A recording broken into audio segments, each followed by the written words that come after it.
I would like to officially introduce myself to you as Coach Caitlin, body image and mindset coach specializing in self-worth and confidence. Tonight, I'm going to answer two important questions. The first is, what is the difference between self-worth, self-esteem, and body image? And how does transforming your mindset transform your body and your life? My mission is to help women take control of their lives by transforming their body image mindset and developing healthier self-perceptions, learning to detach their appearance from their worth and value. No, we cannot 100% detach from our appearance, but we can develop better perceptions of body image so that it doesn't stand at the forefront of our self-worth. With that, self-worth, what is it? Self-worth is what we consider our overall value to this world based on our skills, abilities, knowledge, even things that we value internally. So that would be things like humanity, the planet, animals, the finer things in life, and a glass of fine wine, perhaps. So having a strong sense of self-worth does not mean that you think you're perfect or that you're full of yourself.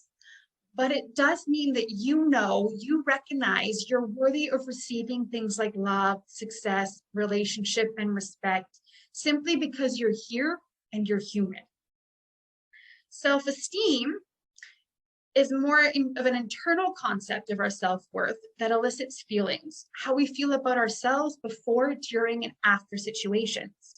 For example, you have a job interview and then find out you didn't get the job. You're dating someone, think it's going well, and then they choose to date someone else. You have a tendency to feel pretty shitty after situations like this.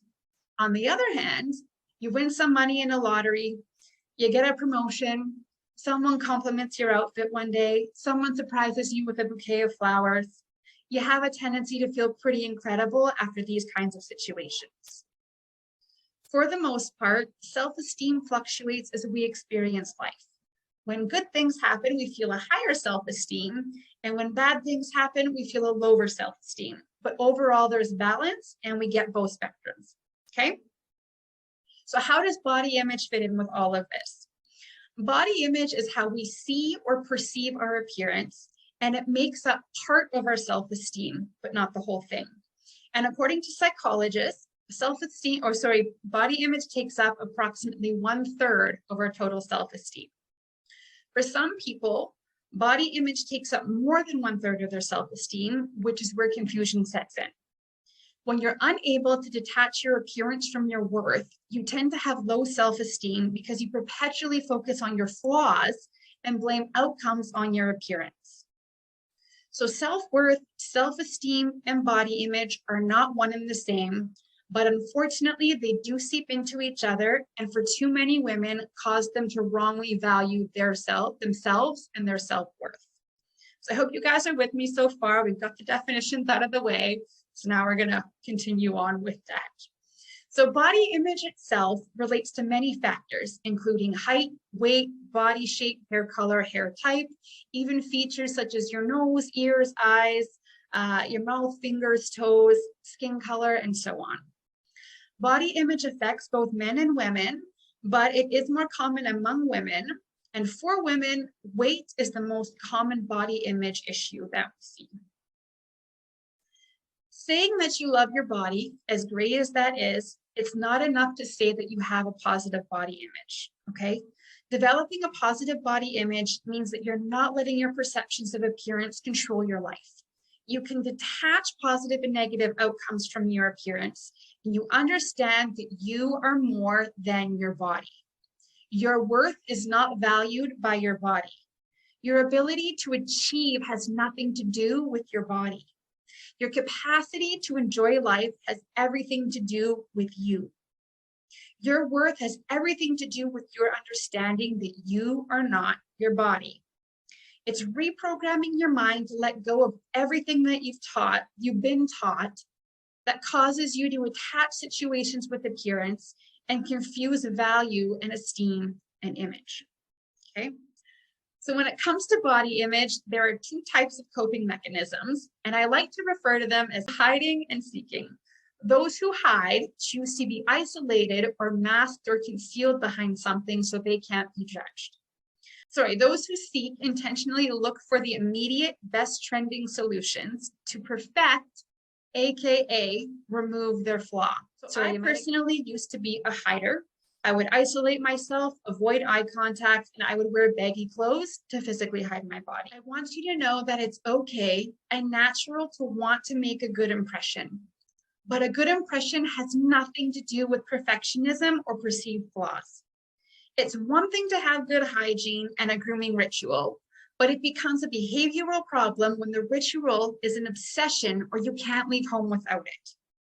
If, for instance, you choose to go for a tan, is that because tanning is something you thoroughly enjoy and do on a regular basis for yourself? Or are there insecurities about your skin and tanning is a convenient and accessible solution to perfect your perceived flaw? We've been conditioned by society to judge and be judged based on our appearance. For many, including me, that takes away the freedom to enjoy life because we invest all of our energy in controlling our appearance opposed to investing in our lives and futures. Knowing that hiding and seeking behaviors can both become an obsession. Okay, so it's more likely that seeking will be an obsession because there's things that you can physically go and grab to perfect your flaw, but you can also become obsessed with isolating and hiding yourself. And looking at the chat here on Zoom, it seems that most of you ladies tonight are hiders, which is something I'm incredibly familiar with. So you can tell me all you want that this game of hide and seek is normal because women have always done it, okay? But that's just the thing. It's not normal. We have been conditioned to think this way, and all it does is hold us back. Where would you be and what would you be doing right now if your perceived flaws did not exist?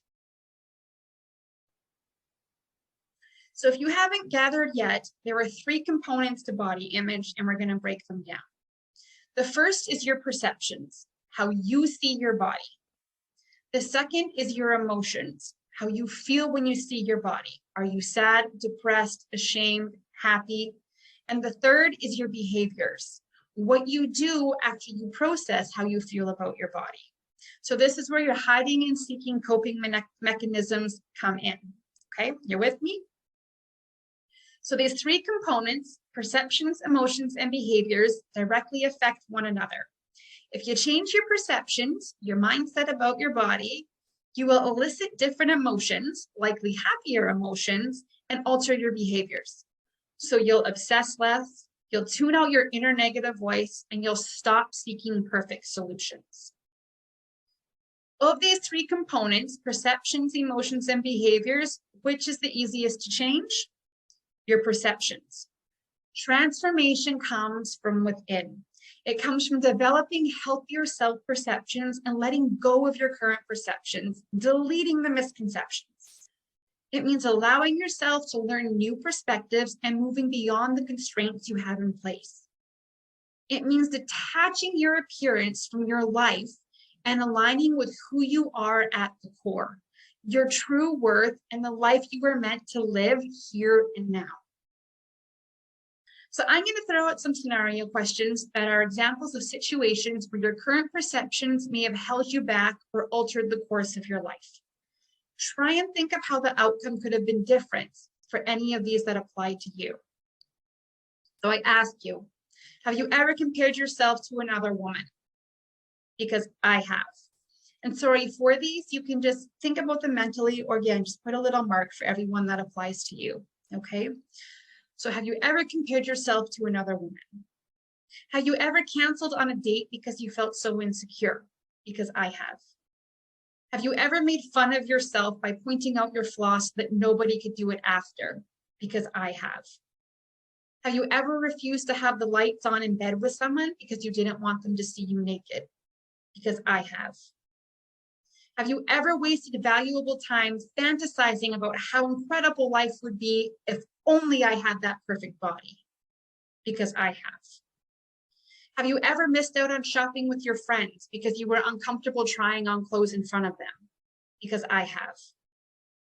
Have you ever given up a career opportunity, promotion, or an interview because you felt so insecure the denial would be embarrassing? Because I have. Have you ever been so consumed by weight that you've skipped meals or started extreme diets? Because I have.